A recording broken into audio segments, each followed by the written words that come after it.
Olá, meu nome é Juliana e esse é o podcast Clássicas Sem Classe, no qual eu discuto clássicos escritos por mulheres pouco lidas, não traduzidas, excluídas do cânone ou esquecidas, bem como clássicos da literatura queer.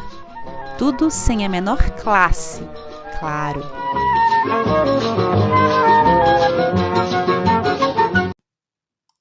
No episódio anterior, eu falei sobre a autora Afra Ben e reiterei o convite para que vocês lessem comigo e com a Paula, do blog Pipa Não Sabe Voar, o romance A Falência.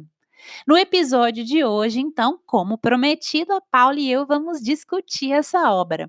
Mas antes disso, eu gostaria de agradecer a todos que tomaram seu tempo para ouvir e comentar o episódio sobre a Afra e gostaria de agradecer uma série de pessoas que compartilharam o podcast nas redes sociais. Então, gostaria de agradecer Letícia Bonfim, do perfil Letícia Bonfi, Ana Cláudia Aimoré, do perfil Primeira Pessoa, o perfil The Book Project, Márcia Ruba, do perfil Márcia DCH, Lili, do perfil Lili e o Livro, o perfil Não Resenha e a Aline Emê, de perfil do mesmo nome, porque compartilharam o podcast no Instagram. E eu gostaria de agradecer também a Gisele Eberspecher por ter compartilhado o podcast em seu canal de YouTube. Muito obrigada. Se por acaso você aí também compartilhou o podcast e eu não citei aqui, eu não vi, obrigada também. É só me marcar na publicação para que eu possa ver e agradecer aqui da próxima vez. A Letícia Bonfim escreveu sobre o livro no seu perfil de Instagram e também falou sobre ele no canal de YouTube dela.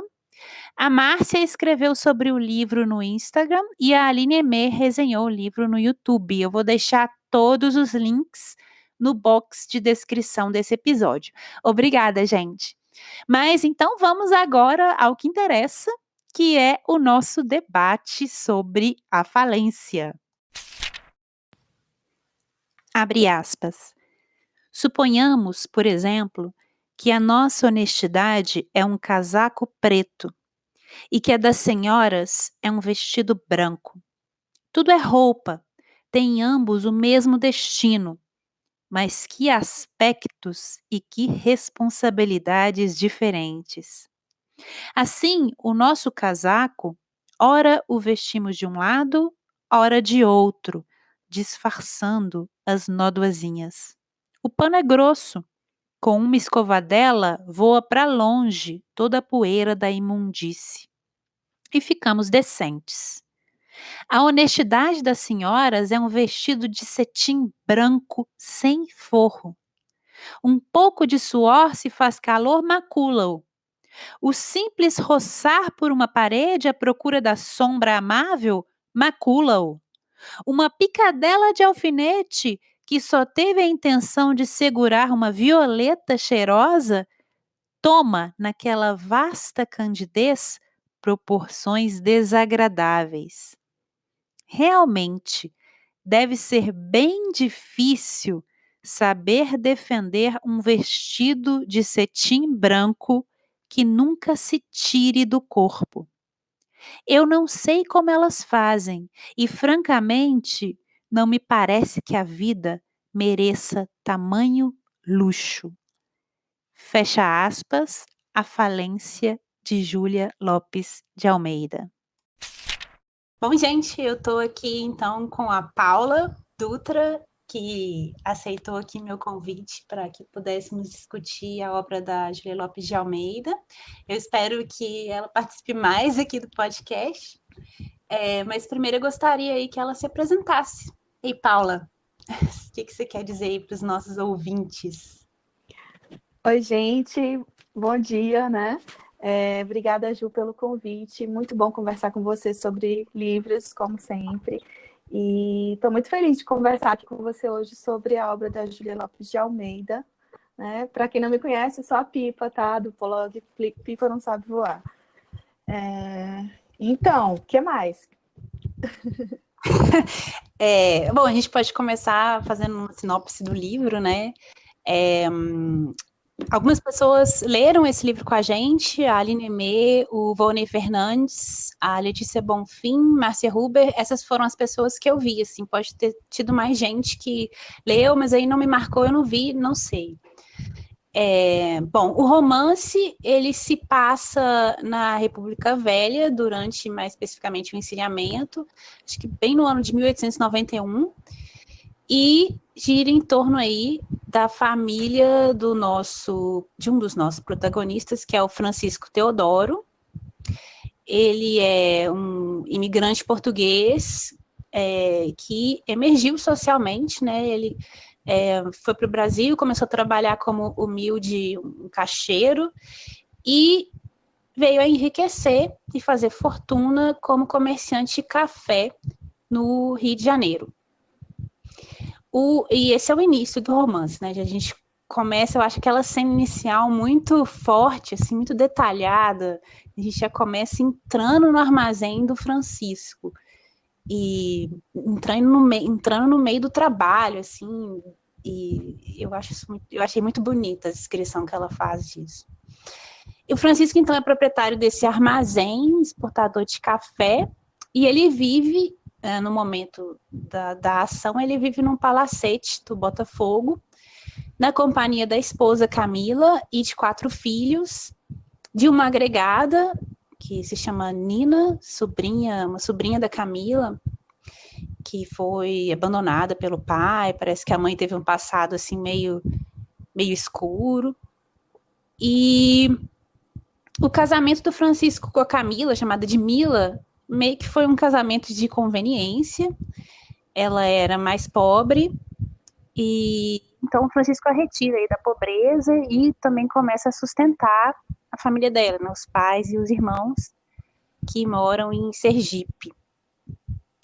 E logo nos 2 primeiros capítulos a gente começa a entrar na vida dessa família aí no Rio de Janeiro e a gente começa a sentir que é uma vida meio assim ostentatória e eu já tive desde o início um sentimento assim meio negativo, assim como se a vida dessa família tivesse permeada por uma falência moral, né? E o título novamente do livro.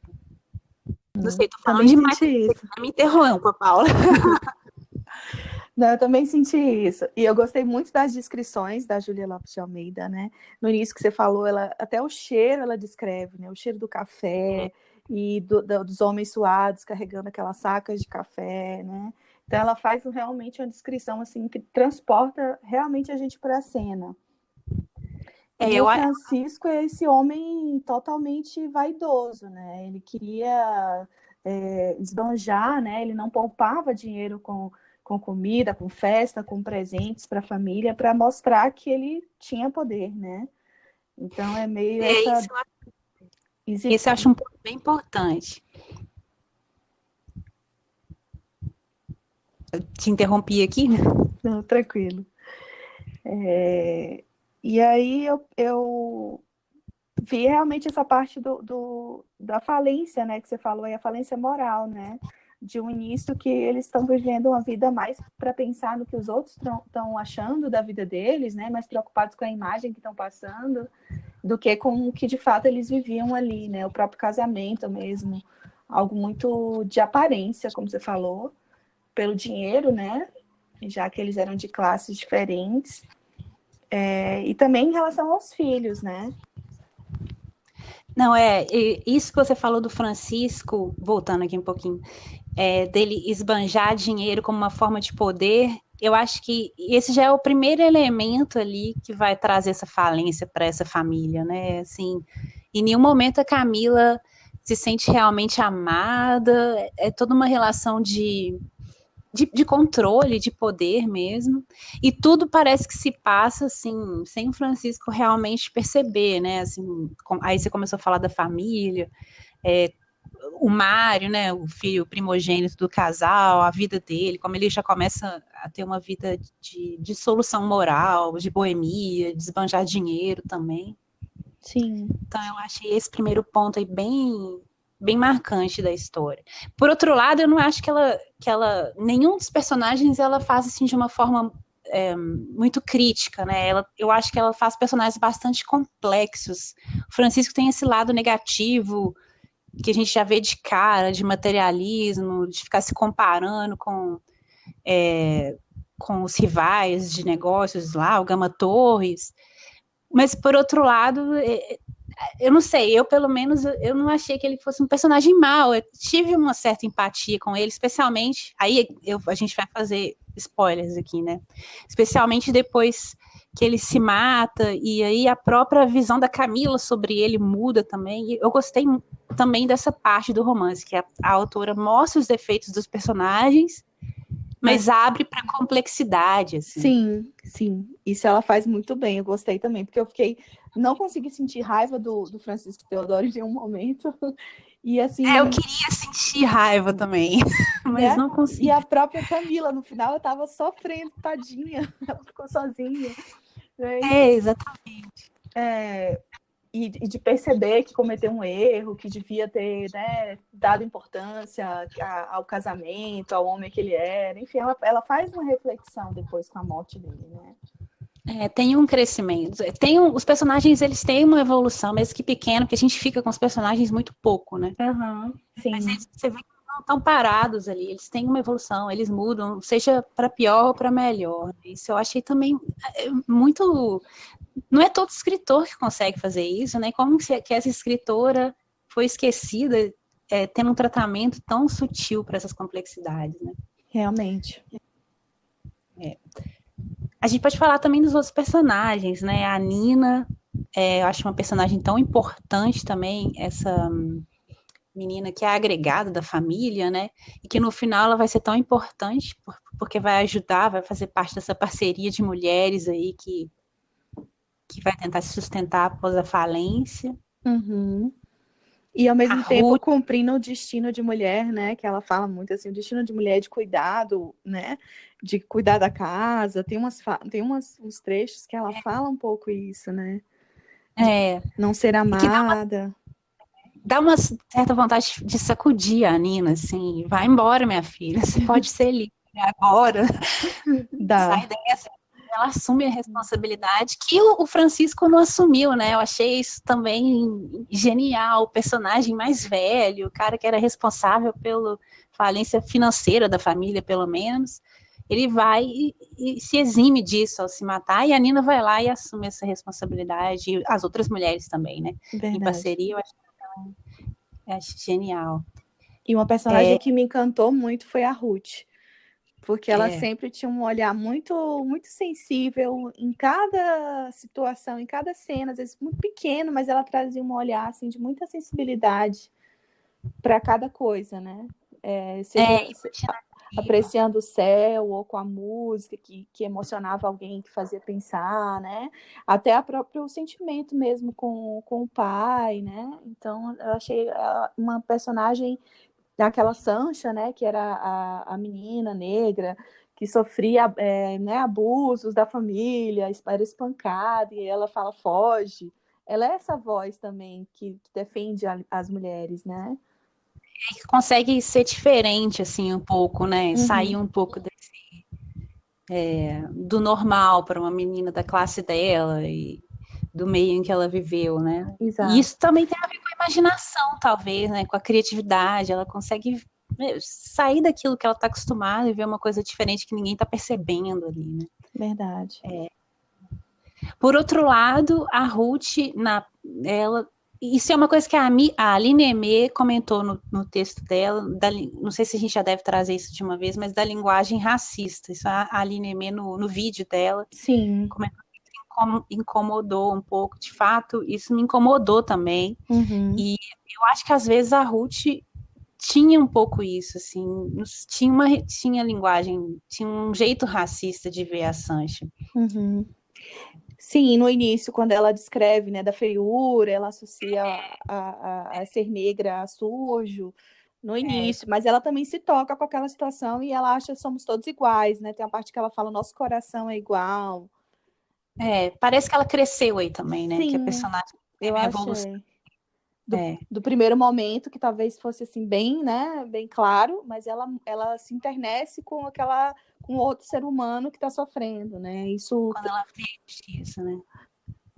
Mas o livro traz isso, o próprio o uso do termo mulata, que já não se usa mais, né? Que é no texto inteiro, e vários personagens falando isso. Essa foi uma parte realmente a Aline apontou e tem que apontar mesmo, porque realmente incomoda, e eu não sei se isso é consciente da escritora, ou se ela quis representar a complexidade mesmo daquela sociedade, que logo após a abolição ainda havia e ainda há esse racismo forte, ou se foi inconsciente, né, da escritora, isso eu não sei. Uhum. Eu também não. Mas acho que talvez um reflexo da sociedade mesmo daquela época, onde naquela época esse termo era usado, né?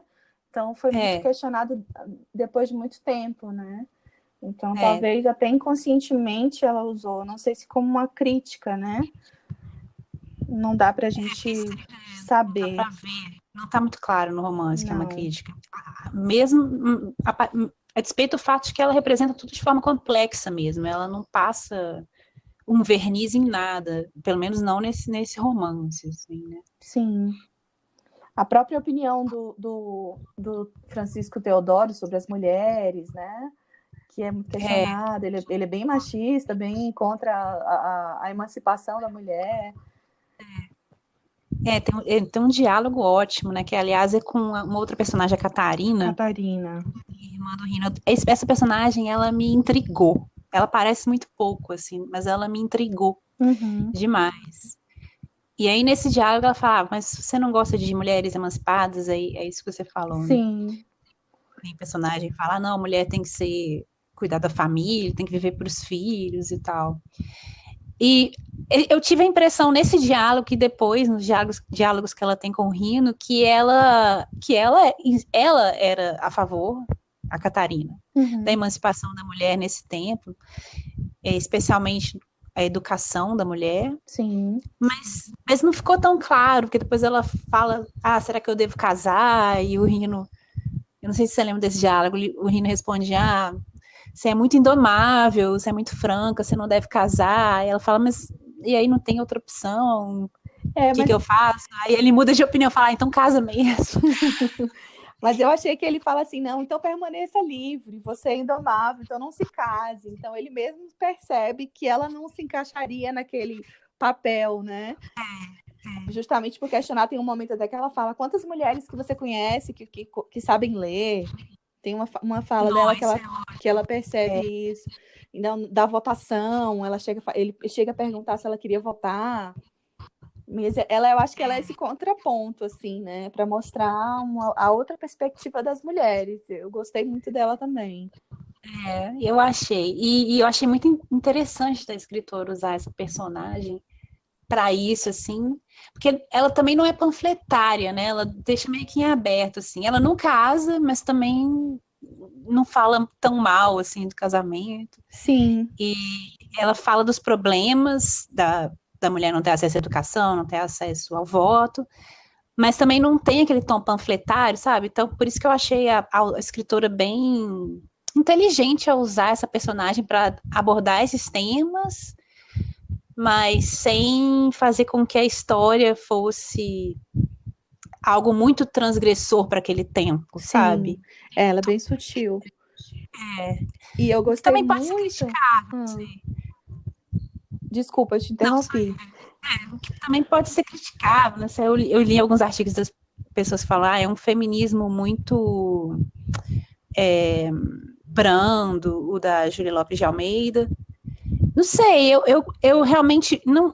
Eu vejo isso muito em escritoras do século XIX, né? Elas mantêm aquela estrutura tradicional e aquele narrador que parte de uma tradição de mulher subserviente, de não querer criticar abertamente a sociedade, mas aí conta uma história que não tem como você não criticar a sociedade, sabe? Uhum. E eu vi isso um pouco na Júlia, acho que eu tô viajando aqui, vamos voltar pro ponto. Bom, que eu te interrompi também? Não, foi o que eu estava falando disso, da emancipação da mulher. Eu concordo com você. Eu acho que, assim, a gente também não pode esperar que as mulheres do século XIX fossem super feministas, né? E muito... Elas já estão fazendo aquilo ali dentro do possível, né? Pelo menos eu penso assim, elas estão subvertendo a narrativa dentro do que elas conseguem. Seja nessa personagem da Catarina, que vai falar algumas coisas e questionar. Ela tensiona essas questões. Mas dentro do que era possível, talvez, naquela época, não sei, né? Eu pelo menos, Para ser publicado, né? Isso, para ganhar esse espaço aqui, querendo ou não, um espaço público, né? Então, é uma coisa que eu vejo muito em escritoras. Parece que é uma história super tradicional, ela começa tradicional, até a personagem tem um fim tradicional, casa e tal, mas no final do livro a gente fica com a impressão, não, tá tudo errado nessa sociedade. Então, e eu acho muito inteligente das escritoras que conseguiram fazer isso, né? Tem uma postura crítica sem afastar leitores que seriam, a princípio, veriam essa postura crítica, a princípio, como negativa. Né? Verdade. E tem um ponto também que eu achei interessante de mencionar, quando a gente está falando disso do feminismo, no final, quando a Camila tem um neto, né, o filho do Mário nasce, e ela resolve propor para o Gervásio um casamento, e ela vai questionar a questão da idade, né? Será que agora que eu tenho um neto, né, as mulheres elas não podiam envelhecer? Se você já tem um neto, você já não está mais disponível para o casamento, né? Então ela traz a questão também da idade como um ponto. É bem sutil essa cena, assim, é bem, né, rápida, mas ela traz essa reflexão do envelhecimento para as mulheres, que não é pouco como abordado. Seria visto, né? Como seria visto. A decisão de se casar, né? Exatamente. Não, esse livro, ele tem tantos elementos, assim, que mostram a vulnerabilidade, a opressão da mulher, até esse detalhe, né? Mas cada personagem mostra um tipo de vulnerabilidade, ou mesmo de sujeição, opressão da mulher. A Nina, aquela menina que foi abandonada pelo pai, também há uma crítica à mãe dela, a gente não sabe exatamente o que aconteceu, mas aparentemente a mãe é vista de uma forma negativa pela sociedade. A mãe do Rino e da Catarina também, que foi assassinada pelo marido porque foi adúltera. Então, é cheio de elementos aí que, se você quiser ver, você vê uma crítica mesmo a essa condição vulnerável da mulher naquela sociedade, né? Eu concordo plenamente. Isso da mãe da Catarina e do Rino é muito interessante, porque ela traz justamente mostrando como que a mulher é sempre a culpada, né? E como que o homem, mesmo com o julgamento, ele foi inocentado, apesar dele ter cometido um feminicídio. Então, E como isso pesa sobre a vida da Catarina e do Rino, né? Ela carrega esse peso de ser sempre lembrada como aquela que teve uma mãe que foi adúltera, né?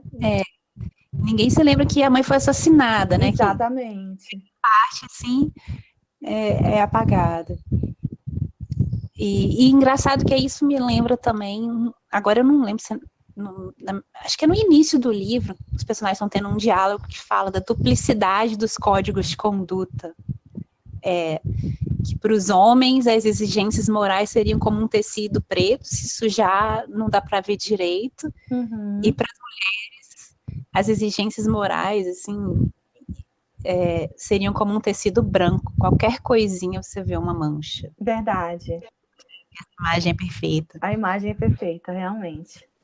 A questão da pureza, né? Que era o que se prezava, assim. Você tem que ter a imagem imaculada, né? Ainda que, não sei, os seus valores não fossem outros, enfim. Sabe lá o que está por trás disso, né? O que importa é o que as pessoas acham, que é o que você falou no início, né? todo mundo preocupado com o que os outros pensam, e isso acaba levando a derrocada moral, pelo menos do Francisco, com certeza, né, que ficava se comparando aí com Gama Torres e decidiu fazer investimentos aí no mercado financeiro que deram errado. Verdade. O que mais? Quanto ao adultério da Camila, o que você achou?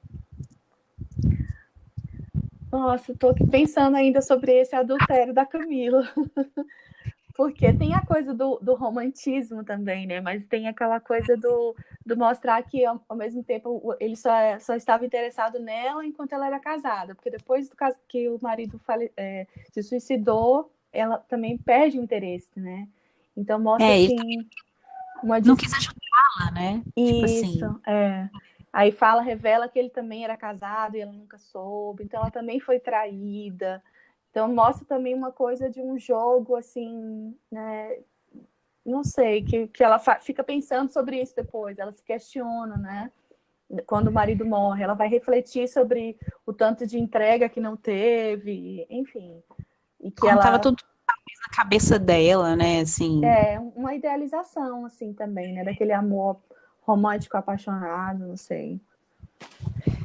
Pra falar a verdade, eu odiei esse personagem do Gervásio, assim. Cara, eu achei ele tão chato. Aquela pessoa, assim... E ele ditando as coisas pra ela, né? Dizendo que ela tem que gostar, que flor ela prefere, como ela deve arrumar a casa. Cara medíocre, assim. Não sei como esse cara. O Rino, assim, parecia um cara muito mais interessante. Verdade. E será que no final... E esse final aberto também eu gostei muito também. Foi ótimo. Será que o Rino quis dizer, né? Tipo assim, ela não precisa de mim, ou eu não preciso dela, eu não gosto dela. Ficou muito aberto pra mim, sabe? Tipo, vou procurar ela pra quê? Mas aí deixa aberto, assim. Eu fiquei sem saber se ele ia procurar ou não. Mas achei interessante. Não, esse final eu achei ótimo. Também não esperava um final tão aberto, tão desiludido, assim, sabe? Porque o relacionamento da Camila do Gervásio me fazia sentir que estava indo num caminho romântico, assim. Aí depois não. Uma reviravolta. Uma reviravolta e... da parte do adultério, especificamente, eu acho que ela deixa bem em aberto essa complexidade, assim, porque a gente critica a Camila, né? Também um pouco volúvel, sei lá, autocentrada. Mas, por outro lado, a gente vê a complexidade. Né? Tipo, ela não teve amor na vida dela, não teve casou porque era o que tinha, né, para melhorar a vida dela, da família, e vem esse cara. E ela não tem, sei lá, talvez não tenha muita experiência, fica encantada com o cara, dizendo um tanto de coisa de poesia, de moda, de sei lá o quê. Trazendo um romance, né? Pela aparência da coisa, né? Verdade. E é interessante isso a gente pensar nesse casamento que ela tinha com o Francisco Teodoro, porque é um casamento de fachada, mas aí a gente também não pensa assim, foi por interesse, na verdade foi um arranjo, né?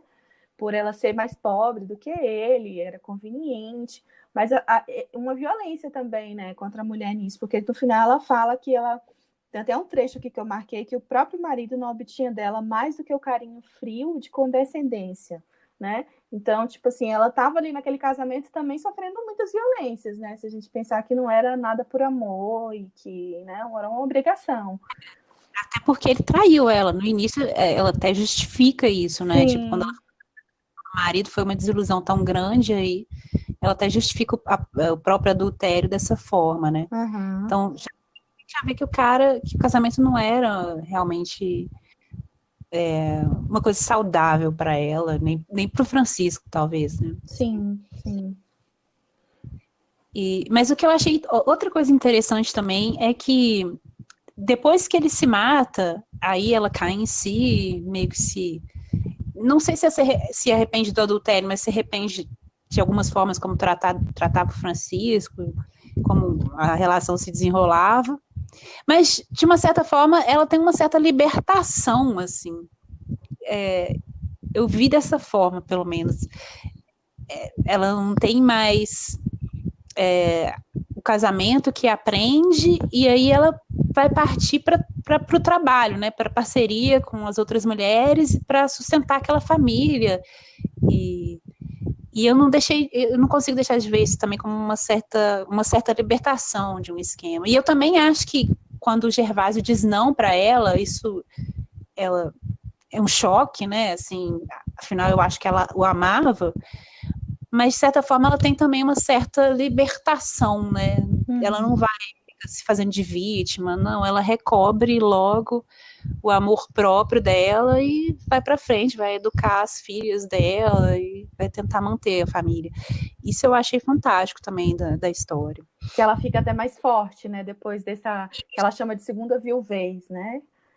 Exatamente. Quando o Gervásio diz não. Realmente. E é interessante essa coisa do filho também, né? O filho tem um papel, isso você falando da libertação, quando o marido morre, o filho se casa, dá é como se aquele peso, aquela cobrança por ela estar vivendo o amor dela, né, que ela tinha, não existisse mais, está longe, eu não preciso mais me sentir aprisionada, né? Foi embora, né, aquele homem da vida dela, e ela, engraçado que ela não se sente aprisionada pelas mulheres na vida dela, né, assim, essa pessoa que fica julgando moralmente, ela é o filho, é o homem. É o homem, e é ele mesmo também que volta com a autoridade masculina, né, ela chega a falar assim, autoridade masculina, e vai dizer que as irmãs têm que ficar em uma casa, que ela precisa, né, ele que muda toda a configuração, é meio que imposto, porque ele é o homem, né? Ele que vai determinar, mesmo que ela não quisesse. E aí também tem a sensação, então, ele também que ele impôs, né? Que ela deveria casar com o Gervásio, não podia continuar do jeito que estava. Mas aí ela não continua do jeito que estava e não casa, assim. Isso eu acho uma decisão muito forte também. Achei que ela cresce muito realmente depois disso, né? A libertação vem no sentido de ganhar mais força até em relação à própria vida, né? Eu não sei fazer nada, eu preciso fazer alguma coisa, né? Eu vou cuidar das minhas filhas, eu não vou aceitar que o meu filho determine que eu não posso ficar com elas. E também não vou aceitar ficar nessa situação com esse cara, né? Então, tchau. Verdade. Família. Isso eu achei bem legal também. E é engraçado que no início do livro, aí, eu não sei, pode ser viagem minha. No início, nos primeiros diálogos da Camila com o Gervásio, ele vai emprestar um livro para ela, né? A Júlia Lopes de Almeida nunca fala que livro que é. Ela só fala, o Gervásio fala que é um livro que tem a ver com um romance tipo o deles, né? Com um adultério. E aí, de cara, a Camila já fala, não quero ler isso. Vocês, homens, escritores, sempre arranjam um jeito de colocar a culpa nas mulheres. Tem umas assim. Sim. Então, nem me mostra esse livro que eu não quero ler. E, gente, eu não pude deixar de pensar no Madame Bovary. Não sei se ela está falando desse livro, mas se tivesse, é uma alfinetada muito interessante na história. É bem provável que fosse esse livro, né? Já que ela lia muitos autores franceses. Exato. Eu achei assim. Até porque, se você for olhar na história da Júlia, não é a mulher que se mata. É o homem que se mata. A mulher vai lá e vai se virar. Uma situação muito pior do que se o cara não tivesse se matado. Eu achei assim, sei lá, eu posso estar viajando, né? Mas eu achei também esse ponto interessante. Se a gente for pensar nessas narrativas de adultério feminino, que vai lá e a mulher se mata, né? Aí, a Júlia não. A mulher não se mata e cresce e ganha uma certa liberdade dentro daquilo que a vida permite para ela. Com certeza. Acho que é uma grande subversão, se a gente pensar nesse aspecto da morte, né? Do suicídio, que geralmente é das mulheres, por não caber, por não existir, não se encaixar mais naquele mundo, né? Aí, dessa vez, é um homem que faz. E a mulher vai lá e se vira, né? Tipo assim, não fica se fazendo de vítima, autocondescendente, nossa, cometi um erro. Não, vai lá e cometi um erro, vou continuar minha vida aqui. Não, eu acho isso muito, muito forte, essa decisão. Essa parte realmente é interessante. E... Outra parte... Não, pode continuar, que eu tô falando demais. Não, Paula. Pode falar. É que você falou de subversão, outra coisa que eu acho, que aí pode ser viagem da minha cabeça, né? que pode ser um pouco subversiva é o fato de que nessa situação de problema financeiro, nas tramas em geral, para sair de um problema financeiro, uma mulher se casa. Uhum. No livro da Júlia, quem se casou foi o Mário. Ele escapou do problema financeiro porque ele se casou com uma mulher mais rica. E as mulheres foram trabalhar. Uhum. Isso eu acho, assim, também uma subversão muito interessante nesse padrão de enredos que a gente vê, né? Sim. Não é a mulher que vai lá casar com um cara rico, não, é o homem. A mulher vai lá trabalhar. Verdade. Bem... E sem contar que essa mulher também, a mulher do Mário, é que manda nele. Ela manda e desmanda nele. Porque ela é a que toma as decisões, né? Aliás, os homens desse livro da Júlia, os acho fracos, assim, em geral. Uhum. Meio Gervásio, perdidos, né? Meio perdidos, assim, e ninguém os julga como fracos, né? Eles são totalmente nadas morais, né? O Gervásio, esse cara folgado, né? Meio chato. O Francisco, que se mata, ao invés de assumir a situação como a Camila assume, ele vai e se mata. O Mário, que fica aí querendo dar ordens na mãe, mas no fundo sofrendo as imposições da esposa. Só o Rino mesmo, que eu não sei se é fraco ou não, né? Um personagem meio estranho, assim, não sei como encaixar. Ele é um pouco, acho que a gente pode considerar ele um pouco fraco, no sentido de que ele também não lutava pelo amor da Camila, né? Ele ficava naquele amor platônico ali, né? Sofrendo, e ele também não se manifestava. Vai embora, Vai né? embora, né? Também no final, a gente não sabe se ele vai ter coragem de se aproximar, né? Nesse sentido pode ser. Acho que é porque ele apareceu pouco. Eu queria gostar de um personagem masculino, então eu separei o Rino, assim. Sim. Não, pode ser ele se salve. Ele acho que é o único que se salva. Foi esse o meu sentimento. O que mais?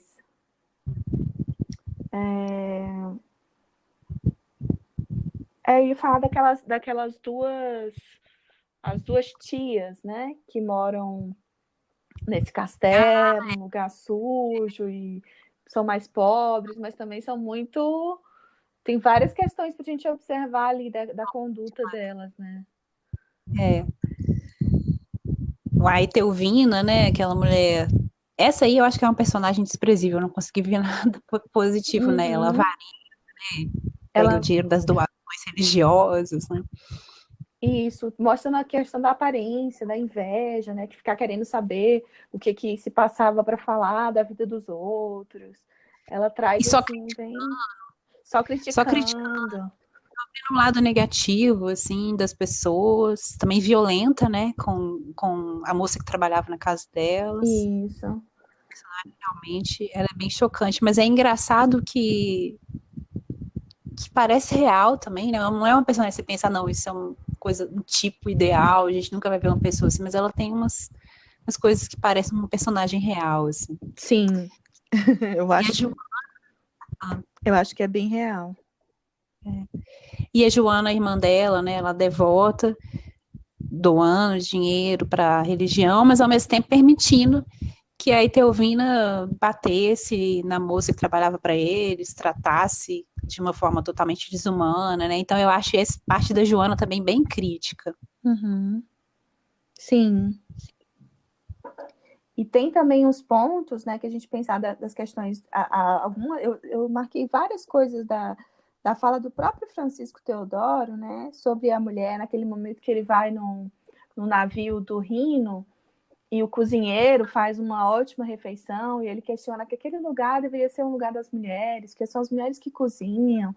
Ele está sempre marcando os espaços, né? Esse é o lugar da mulher, né? Então, em vários momentos, ele mesmo quando ele quer... E às vezes o Gervásio, quando ele está falando da arte, ele já aponta já para a questão da arte é um espaço da mulher, né? Não sei se você reparou isso assim, em alguns momentos.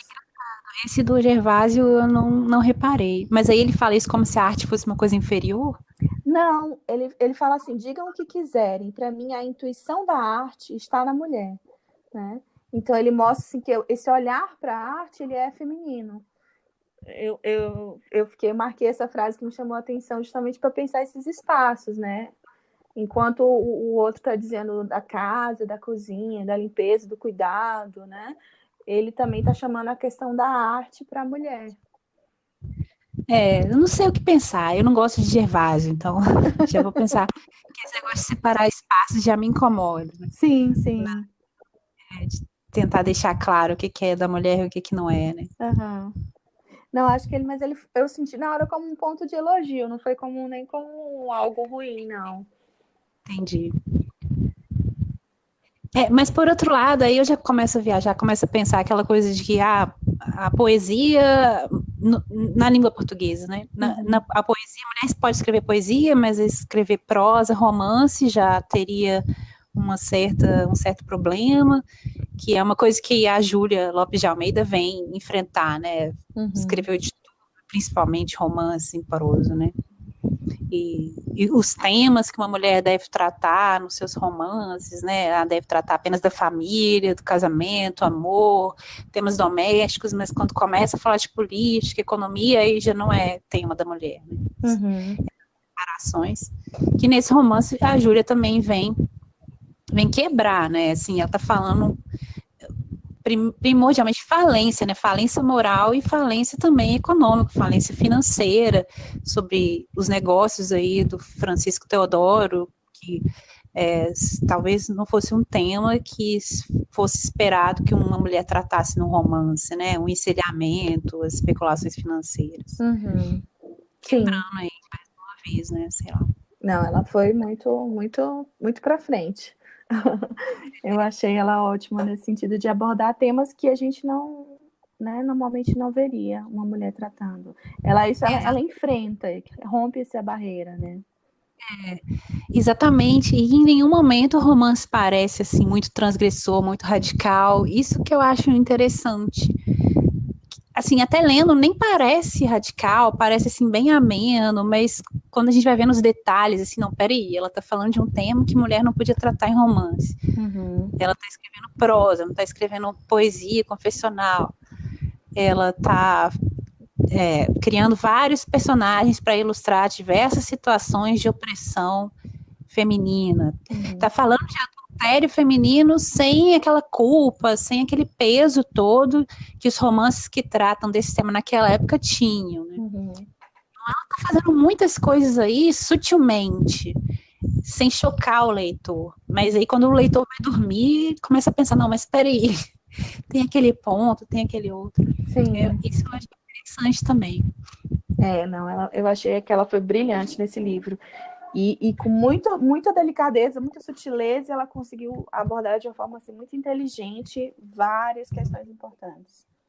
A própria condição do negro, se a gente pensar, mesmo que tenha essa questão da linguagem que, né, incomoda e que a gente tem que salientar mesmo, mas ela está ali mostrando até na própria descrição do início, né, da cena, do lugar onde o Francisco trabalha, aqueles homens que são negros, que estão ali no trabalho braçal mesmo, em condições... Eu não sei se você percebeu que eles rasgavam o saco do saco do café na hora que um homem negro começava a carregar. Tipo, ele tinha que andar rápido, aquilo era para pressionar o passo, né? Nossa, olha, eu não percebi esse detalhe. Ele rasgava, e aí as mulheres negras estavam ali captando aquele resto de café para dali conseguir algum sustento, né? Então ainda é uma condição muito, muito à margem, né? É uma condição ainda muito similar à escravidão, se a gente pensar, apesar de ser trabalho, né? Então... Não, essa parte da injustiça, de raça, de classe social, eu acho que ela mostra de forma muito forte, né?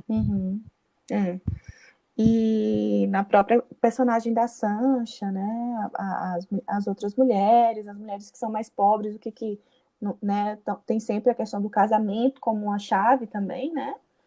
É a Nina, né, você vê, que é a sobrinha empobrecida que é agregada da família, né, assim,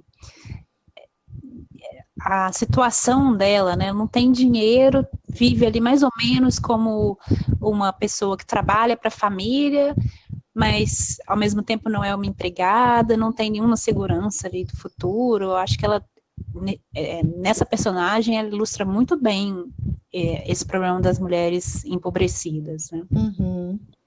Verdade. E aí ela mostra justamente o contraponto, né? Que quando ela ganha a casa, porque foi a Ruth que pediu que desse um presente para Nina, e o Francisco dá essa casa para ela, e é justamente essa casa que vem a salvar a família da falência depois, né? Então, Por decisão da própria Nina, porque ela podia dar um tchau para todo mundo ali e começar a vida dela, mas não, ela assume também uma responsabilidade. São personagens que crescem muito assim nos valores mesmo, né? No lado humano da personagem destaca muito.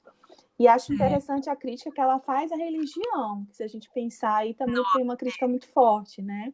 Porque as personagens que são mais religiosas, que estão ali pregando, que você tem que ir à missa, que você tem que, né, questionando, até a própria Nina, aquelas duas tias falam para Nina, né, que ela está em pecado, porque ela não está indo para a missa, porque ela diz que ela não tem tempo, porque ela está trabalhando muito na casa. E são as personagens que são mais maldosas, mais cruéis, que roubam, que mentem, que falam dos outros, né, mas estão ali na igreja, se portando como religiosas, beatas, né? Para parecerem boas para as outras Isso. pessoas. Aquela coisa do jogo de aparência que você mencionou no início, né? É a Joana, né? Aquela tia da Camila, principalmente, fazendo lá a via sacra de todas as igrejas, para ser vista em todas as igrejas, dando doação, mas dentro da própria casa, uma maior violência acontecendo e ela fazendo a vista grossa para aquela violência, como se nada estivesse acontecendo. Eu acho, para mim, isso, assim, é muito forte a crítica da Júlia a essa personagem. Mas, assim, ao mesmo tempo, um leitor que não quer ver, não vê essas críticas. Isso eu acho interessante também.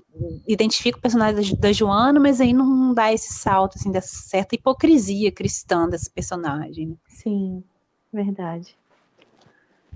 O que mais?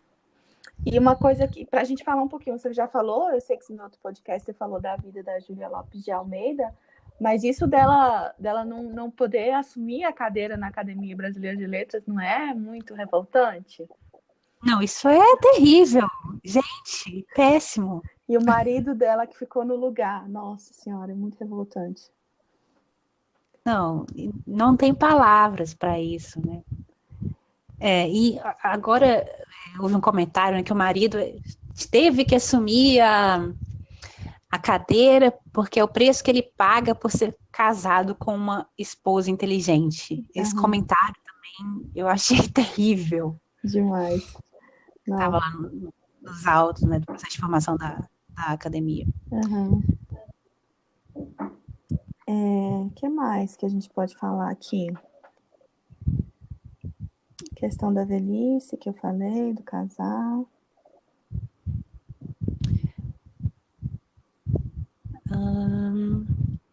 Tem esse ponto, né, que eu acho que, aliás, a Letícia Bonfim, ela fez um vídeo também falando do livro, e aí ela fala que para ela o livro começou depois da falência, e aí, assim, logo terminou, né?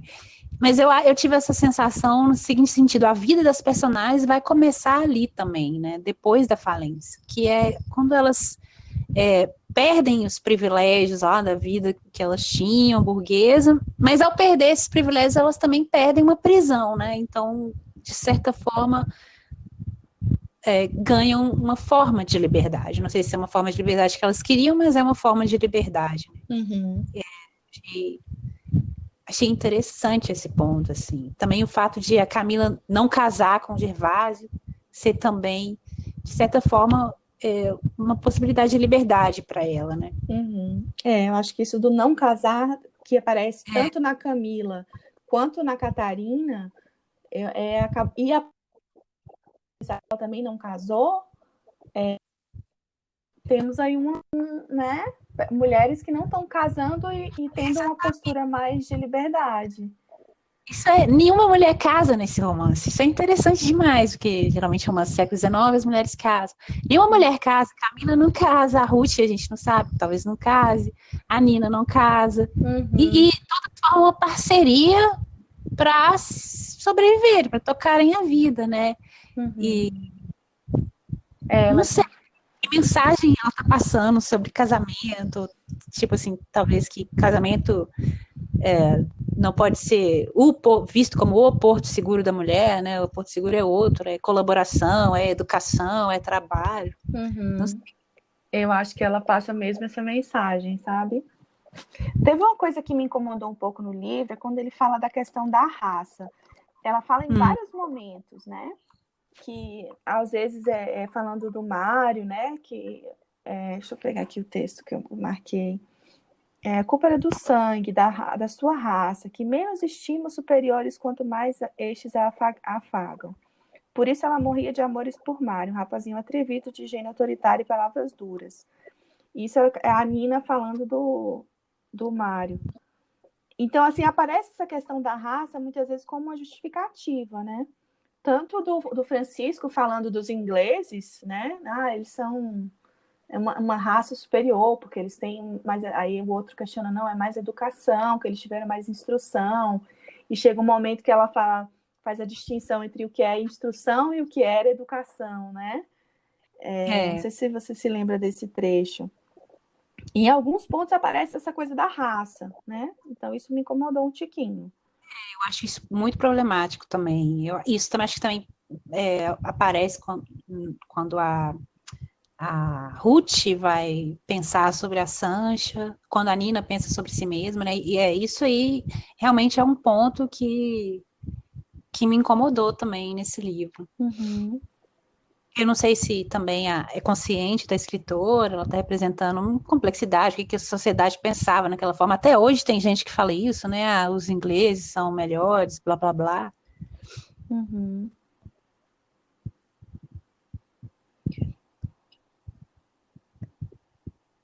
Tem uma parte que ela fala assim deixa eu aqui o trecho que eu achei. Mas aí também ela questiona, né? Por exemplo, por quê? Que direito teriam uns a todas as primícias e regalos da vida, se havia outros que nem por uma nesga viam a felicidade? Sabia a história da Sancha, né? Era uma negrinha vinda aos 7 anos da roça para a casa das tias, consentido no pão e no ensino. Era dos últimos rebentões dessa raça que vai desaparecendo como um bando de animais perseguidos, né? Então, ela traz essa questão racial também, apesar dela estar problematizando um pouco, né? Mas eu achei um pouco, enfim, me incomodou um tico. Eu acho complexo. Ao mesmo tempo que ela está descrevendo uma injustiça, aí assumindo um ponto humanista, por outro lado, quando ela vai usar um certo vocabulário e vai pensar a questão dessa forma, eu acho realmente, aí lembrando o que a Aline me falou, né? É complicado. Ela não foi tão feliz aí nessas palavras, né? O que mais? Acho que a gente falou tudo aqui, não foi, Ju? Você já leu outros livros dela? Não li. Eu li alguns trechos de crônicas dela, Ânsia Eterna, que tem alguns contos, mas eu nunca li inteiros os livros dela. Não. Esse foi o meu primeiro contato com a autora, assim. E agora eu quero continuar lendo. Eu também. Eu achei mais uns 2, tem e-book, né? E aí eu vou ler depois, mas eu gostei muito do texto, achei um texto assim muito, muito bonito e muito gostoso de ler também, né? Se a gente pensar assim, é um texto mais antigo, mas ele não é tão, digamos assim, não causa um estranhamento, né? Tipo, Úrsula da Maria Firmina dos Reis já causa um pouco esse estranhamento, né? Pelas palavras, a escolha do vocabulário. Mas esse eu achei muito, muito fluido e muito gostoso de ler. Eu também. Eu acho que ela escreve também frases mais curtas. Não sei, me pareceu que ela escreve frases mais curtas, tenta fazer um certo ritmo ali. E também, pelo enredo, prende, pelo menos a mim, né? Prendeu o tempo todo. Eu queria, então, parei, vou ler mais um capítulo para saber. Sabe o que aconteceu? Eu também fiquei assim. E ela vai passando ali por cada personagem, achei isso interessante também. A gente fica pouco tempo com cada personagem, mas pelo menos um capítulo ela vai passando, assim, pela perspectiva dos personagens, para passar uma impressão deles, assim. Isso eu achei bonito também, achei bem moderno também. Esse final aberto também. Nossa, achei muito legal o final aberto. Apesar de que eu queria saber o que ela faria agora. O que ele vai fazer? Bom, eu tô vendo aqui as pessoas que leram o romance. O Volney Fernandes comentou que o livro faz um panorama da situação da mulher no final do século XIX, né? De fato, eu senti isso também. Todas as personagens femininas ilustram algum aspecto feminina. Bom, eu achei isso. Só assim que ela não, a questão da maternidade, por exemplo, ela não é tão explorada, né? Apesar dela ter vários filhos e ela ter... É uma personagem que não tem o sentimento esperado de afeto com os filhos, né? Não sei, talvez foi uma decisão consciente também da escritora. Chega de ter que escrever sobre maternidade, vou escrever aqui essa personagem que não está muito ligada com os filhos, sabe? Eu acho que não explorou muito esse desejo aí, não, de ter filhos, não sei, ela tem um carinho pelas meninas, né? E o carinho especial todo pelo Mário, mas não é uma questão que ela abordou, assim, pelo menos em outras personagens femininas, né? Nem um pouco. Eu acho que isso deve ter sido meio consciente para fugir disso. Não vou tratar desse tema, já foi tratado.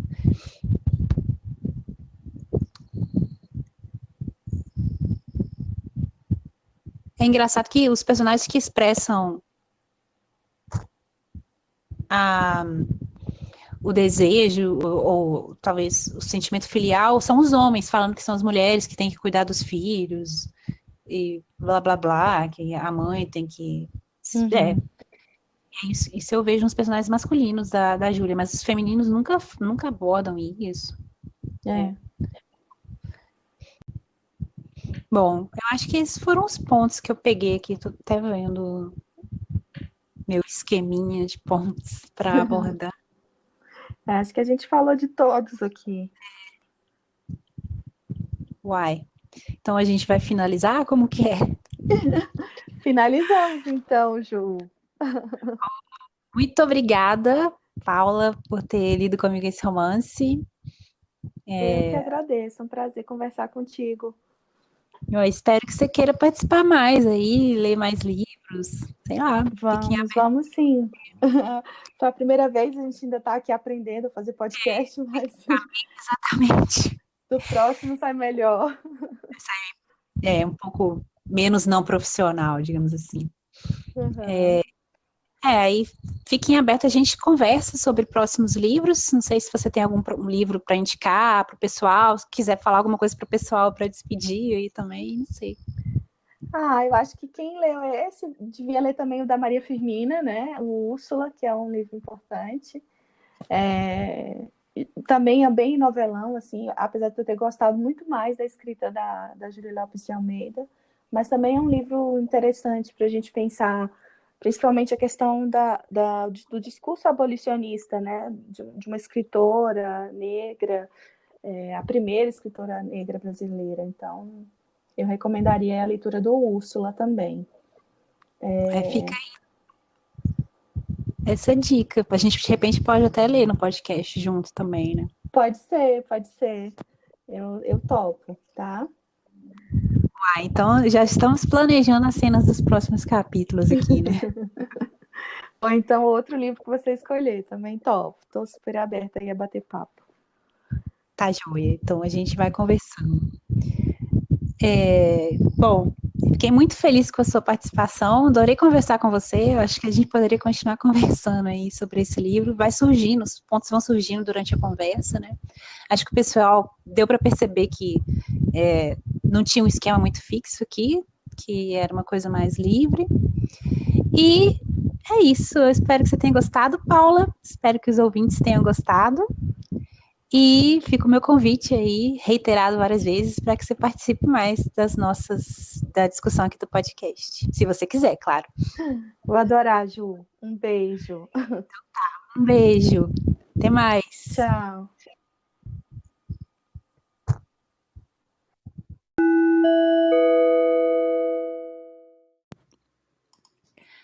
Agora, ao final desse episódio, é a hora do nosso poema falado, um segmento geralmente dedicado à leitura de poesia, mas que hoje, excepcionalmente, dado o tema do episódio, não vai ser. Eu hoje vou ler uma crônica da Cecília Meirelles, publicada originalmente em 1962, por ocasião, então, do centenário da Júlia Lopes de Almeida, e essa crônica se encontra reunida na obra Escolha Seu Sonho, publicada pela primeira vez em 1976. Abre aspas. Dona Júlia. O belo rosto de Dona Júlia aparece-me agora que se festeja o seu centenário com a nitidez com que me apareceu certa manhã de verão na Rua do Ouvidor. Fazia maior calor, mas na sua blusa branca e com seu claro sorriso, Dona Júlia, com as têmporas úmidas, tinha uma frescura de flor orvalhada. Seus olhos possuíam uma inteligência tranquila e penetrante. Pareciam mais científicos do que artísticos. A arte, porém, estava em sua figura harmoniosa, em seu gesto e em sua palavra, na sua elegância natural, de uma dignidade que os tristes dias de hoje não fazem senão, por amargo contraste, ressaltar. Aqueles olhos penetrantes de Dona Júlia, que ora pareciam velados, ora cintilantes, já tinham pousado sobre muitas cenas da vida humana. Sabiam muitas coisas de sua incoerência, de sua amargura, de suas inaptidões. E ela, então, escrevia sobre essas coisas, com leveza e sabedoria, procurando, suponho, instruir sem aconselhar, consolar sem ferir, harmonizar sem entristecer. Sente-se isso em muitas de suas páginas. Sente-se que não escreve apenas pelo prazer que isso lhe cause, nem pela fatalidade de pertencer a uma família de escritores, nem pela novidade de ser a nossa primeira romancista e, portanto, predestinada à glória que no seu centenário se celebra.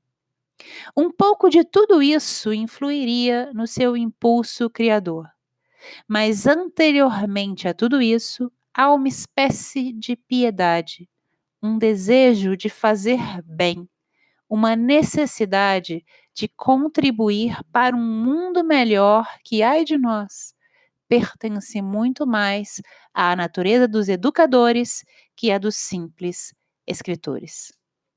Lembro-me de certo livro de leituras infantis em que colaborou. Nós, crianças, gostávamos de suas histórias e, sem a conhecermos, gostávamos também daquela que as escrevera. Porque celestial intuição já prevíamos que Dona Júlia seria sim uma pessoa diferente, com uma finura e uma cordialidade que as suas simples páginas transmitiam. Na verdade, ninguém nos falara da autora, ninguém nos dissera nada a seu respeito. E embora o livro fosse feito em colaboração, era no seu nome que nos fixávamos. E pensávamos com muito carinho em Dona Júlia. É agradável sentir-se que as impressões da infância, em sua pureza e naturalidade, não se desfaçam ou desfigurem com o passar dos anos.